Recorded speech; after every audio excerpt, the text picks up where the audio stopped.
Okay, today we are learning new chapter and today's chapter name is degrees of adjective.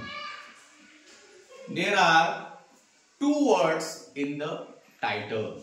There are two words in today's topic. First one is degrees and second one is adjectives. One word is familiar for you. Am I right? Yes.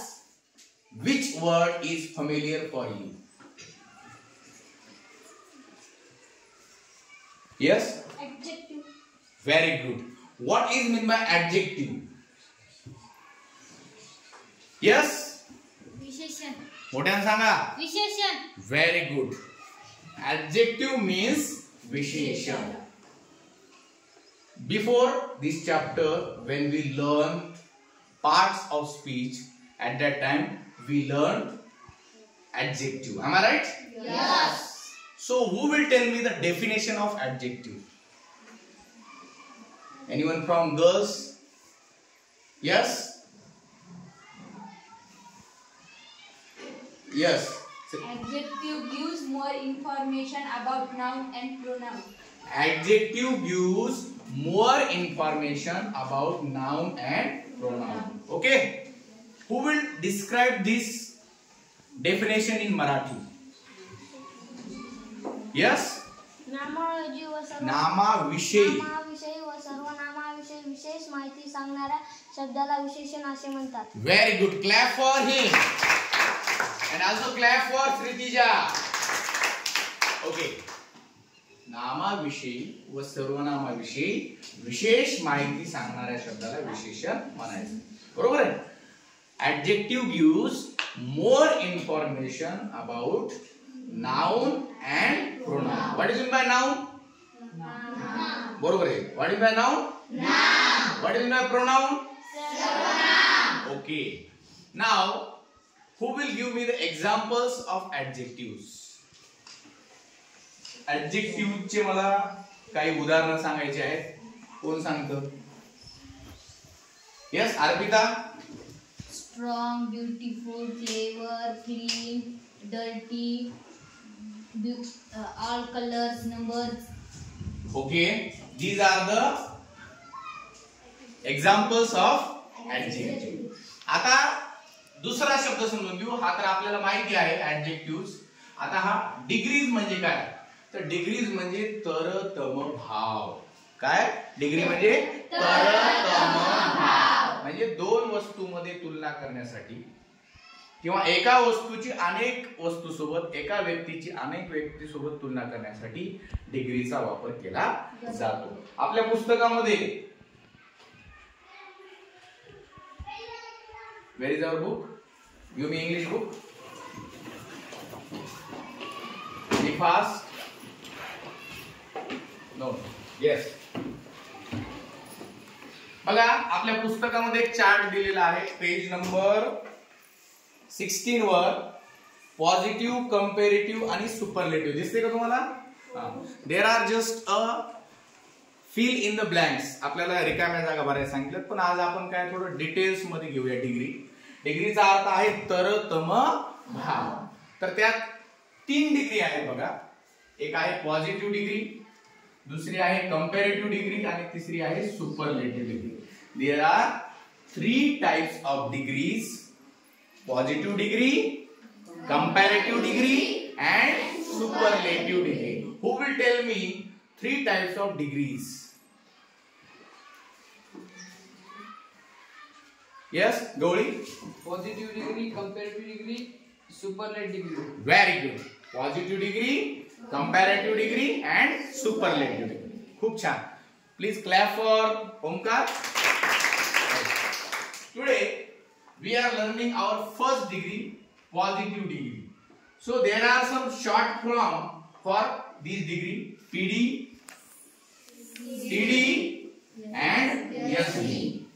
बघा, PD म्हणजे positive degree, CD म्हणजे comparative degree आणि SD म्हणजे superlative degree. आता आपण आज PD पाहणार आहोत. PD म्हणजे काय सांगा? मोठ्याने सांगा. Positive degree. आता या पॉझिटिव्ह डिग्री मध्ये आपल्याला ऍज चा वापर करावा लागतो. बघा बघा ऍज किंवा सो ऍज. बघा एक तर ऍज चा वापर करावा लागतो किंवा सो ऍज चा वापर करावा लागतो. आता तुम्ही जसं मला ऍडजेक्टिव्ह सांगितलं बिग, काय सांगितलं ऍडजेक्टिव्ह बिग, तर आपण त्याचा वापर करून आता एक पॉझिटिव्ह डिग्रीचं वाक्य तयार करूया. बघा this tree is as big as that tree. म्हणजे हे झाड त्या झाडा एवढंच मोठं आहे. लक्षात येईल का, समजायले का? किंवा आपण आता दोन मुलांमध्ये तुलना करूया. Stand up. Okay, this is Omkar who is very clever boy in our class, and this is Pradyumna, he is also clever boy in our class. आता या दोघांविषयी मी एक वाक्य तयार करतो ऍज चा वापर घेऊन. बघा तुम्ही, बघा Pradyumna is not as tall as Omkar.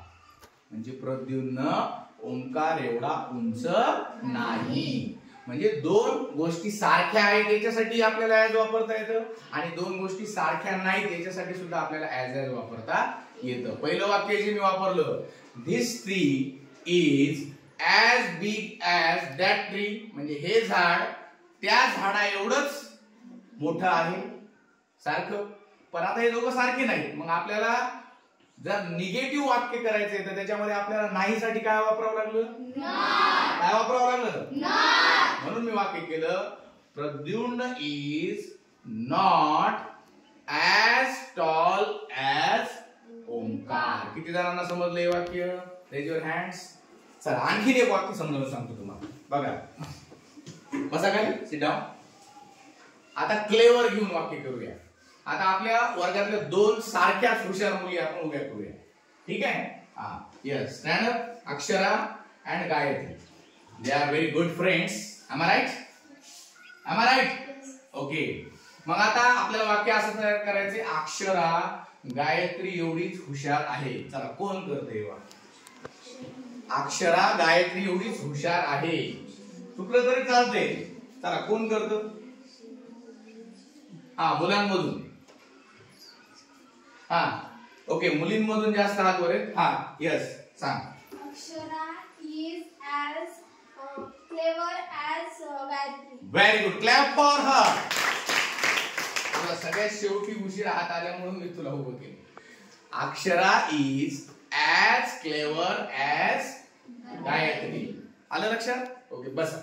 आता दुसरं एक निगेटिव्ह वाक्य आपण तयार करूया. बरोबर आहे? चला आता दुसरं वाक्य निगेटिव्ह तयार करूया आपल्या वर्गातल्या दोन मुलीविषयी. हा,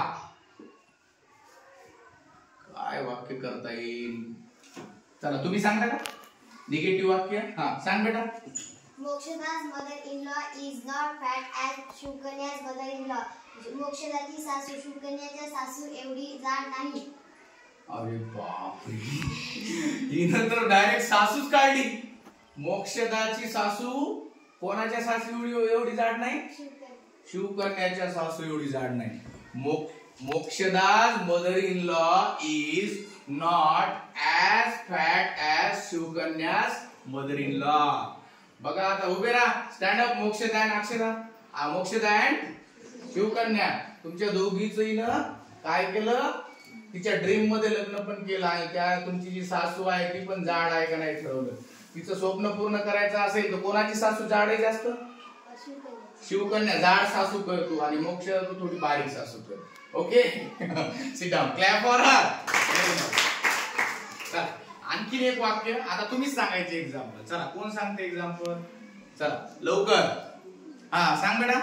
My father is not as fat as Omkar father. माझे वडील ओंकारच्या वडील इतके जाड नाहीत. शाबास.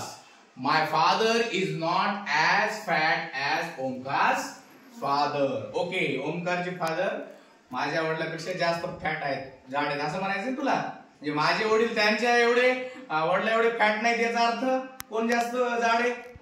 हा, त्याचा अर्थ तसा निघतो. चला आता इकडं आता कोण सांगतो? हा, चला कोमल उभी राहा. चला घ्या जरा कोमलच्या जवळ घ्या, बघूया कोमल काय एक्झाम्पल सांगते. तर जवळ या. हा सांग.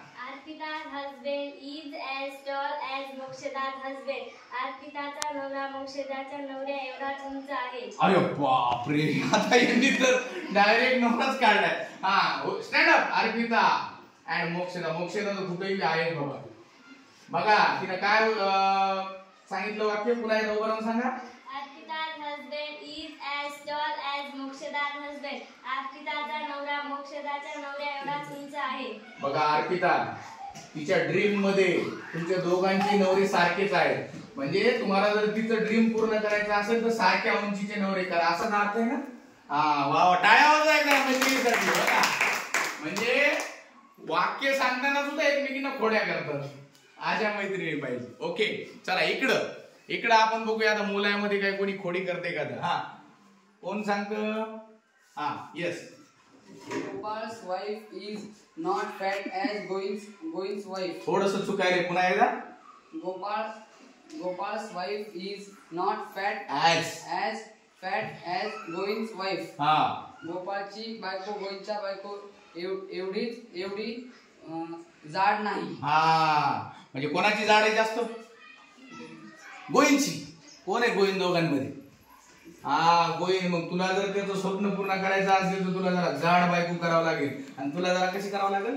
पतली दुबली करावं लागेल, मग याचं स्वप्न पूर्ण होईल. ओके चला बघा, अशा पद्धतीनं वाक्य शिकत सुद्धा आमची मुलं या ठिकाणी एकमेकांचे खोड्या काढतायत. ठीक आहे, काही हरकत नाही, पण त्यातून आपल्याला जास्तीत जास्त वाक्य चांगले बनवायचे. आणखीन कोणी वेगळे वाक्य आता खोड्या सोडून जरा सिरियसली कोणी सांगेल काही वाक्य? हा yes. Vidya is as beautiful as Sneha. Vidya Sneha एवढी सुंदर आहे. Very good. Vidya is as beautiful as Sneha. Vidya Sneha एवढीच सुंदर आहे. Very good. आणखीन एखादं वाक्य खोडी न काढता कोण सांगतं? हा yes. Omkar is as clever as Shailesh. Omkar Shailesh एवढाच हुशार आहे. Very good. Omkar is as clever as Shailesh. म्हणजे दोघेही तेवढेच हुशार आहेत. म्हणजे बघा या ठिकाणी when we are using positive degree we compare two persons. It may be equal, it may be not equal. ते एक तर सारखे असतील किंवा नॉट वापरलं तर सारखे नसतील. दोन्ही पद्धतीचे वाक्य आपण या ठिकाणी बघितले आहे. उद्या येताना तुम्ही काय करायचं आहे? इक्वल असलेले 15 वाक्य बनवायचे आहेत आणि इक्वल नसलेले नॉट वापरून 15 वाक्य करायचे. Tomorrow come with 30 sentence. Okay, 30 वाक्य तयार करून उद्या आणायचे आहे. Do you understand? सगळ्यांना समजलं का? Okay, today we present positive degree in front of you. These all students involved in this video and they gave a very fantastic answer to all questions. So clap for yourself. Thank you so much for watching our video. This is ZPP School, Pimpalgaon, Pune. Thank you.